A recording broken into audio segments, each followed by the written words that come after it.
Anonymous Lakers executive on LeBron's player option. The power was never all his.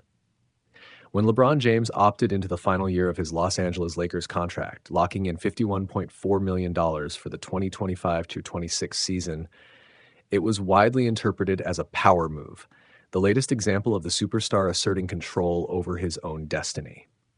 Yet, in a new interview with SpotRack, an anonymous member of the Lakers front office pushed back on that narrative, arguing that while a player option does grant a degree of choice, ultimate leverage still belongs to the organization.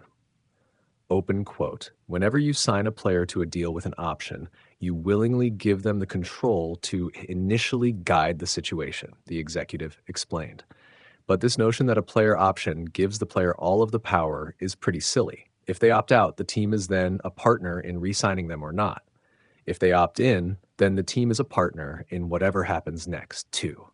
For LeBron, he had a player option and made his decision to opt in.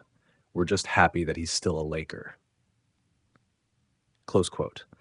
That comment flies in the face of the oft-repeated idea that by exercising his player option, James had all the cards, salary, destination, and even a say in roster construction.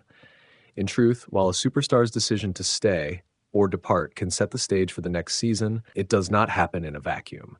The franchise retains significant negotiating power when it comes to role, roster fit, and ultimately whether to build around the aging Hall of Famer or pivot to the next era. Why LeBron's option didn't change the dynamic. 1. Contractual reality versus media narrative. Media spin. LeBron holds every card now.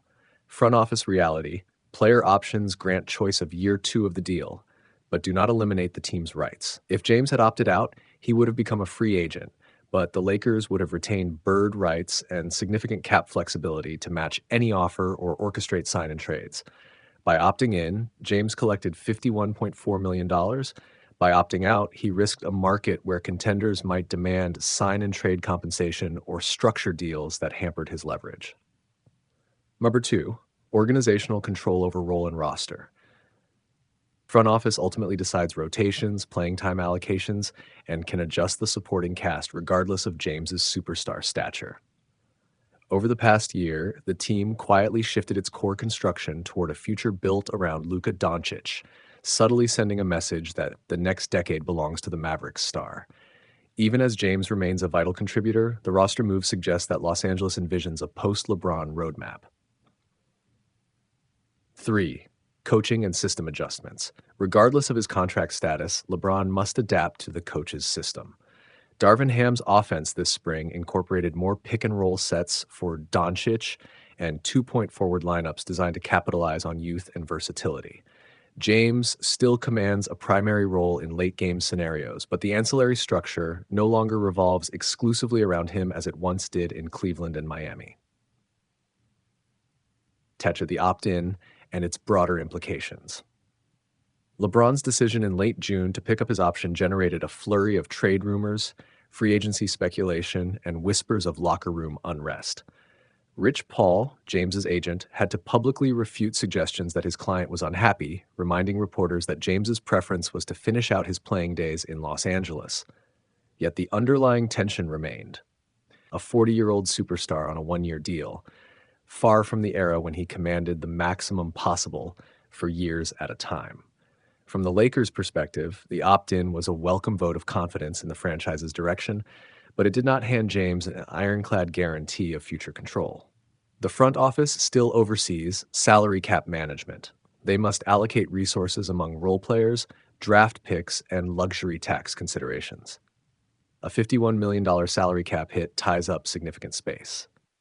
Draft and free agent strategy. The team can choose whether to continue acquiring veterans to chase a final ring for LeBron or pivot to youth development. Long-term planning. With James potentially retiring or moving on in 2026, the Lakers must prepare for a world without their four-time champion, a process already underway via assets like Austin Reeves, Rui Hachimura, and draft positioning.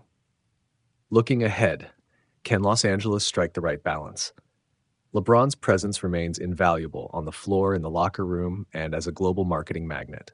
Last season, he averaged 24.4 points, 7.8 rebounds, and 8.2 assists, affirming that he can still play at an all-NBA level. But the franchise's vision has undeniably broadened, pairing him with emerging stars like Doncic, complemented by sharpshooters and defenders around them, represents a hybrid approach, win-now ambition balanced against inevitable transition. As the 2025-26 season approaches, both sides, LeBron and the Lakers, must navigate the delicate dance between respecting a legendary career and pursuing organizational priorities. The anonymous executive's comments serve as a reminder that contracts confer options, not omnipotence. LeBron may opt in, but the Lakers retain equally powerful cards: the playbook, the roster, and the long-term strategy. In the end, the most important question is not who holds the power on paper, but who wins on the court. And in Los Angeles, that will be the ultimate arbiter of both LeBron's legacy and the Lakers' direction. LeBron James' decision to opt into his $51.4 million player option for 2025-26 was supposed to cement his leverage in Los Angeles. Yet one anonymous Lakers executive insists the team still calls most of the shots. Behind closed doors, this front office insider pushed back on the narrative that a player option hands all the power to the athlete.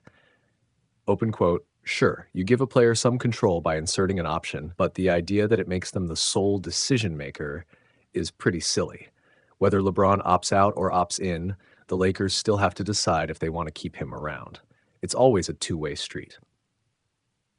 Close quote. That comment cuts through all the trade rumor noise from earlier this summer. After the blockbuster trade for Luka Doncic, rumors circulated that the Lakers were gently nudging LeBron toward the exit.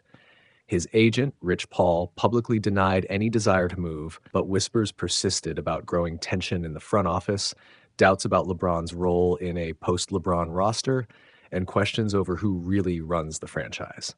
If you pause on paper, it makes sense. LeBron is on an expiring contract for the first time in his career, and at 40, his peak years are undeniably behind him. Still, he posted 24.4 points, 7.8 rebounds, and 8.2 assists per game last season, elite production that any contender would kill for. From the outside, that sounds like maximum leverage. He opts in, he's back in purple and gold. He opts out, he becomes a hottest free agent on the market. But the exec's perspective reminds us how the NBA business really works. A player option grants a window of choice, not carte blanche. If LeBron had declined, the Lakers still would have needed to negotiate a new deal or let him walk. By staying, he secures one more season in LA, but he also locks himself into whatever political and financial climate the front office sets. The team could have chosen to waive him, stretch his contract, or quietly transition him to a bench role, all well within their rights. For now, both sides appear content. LeBron will partner with Doncic and Austin Reeves to chase another championship, and the Lakers can plan their roster around his presence. They still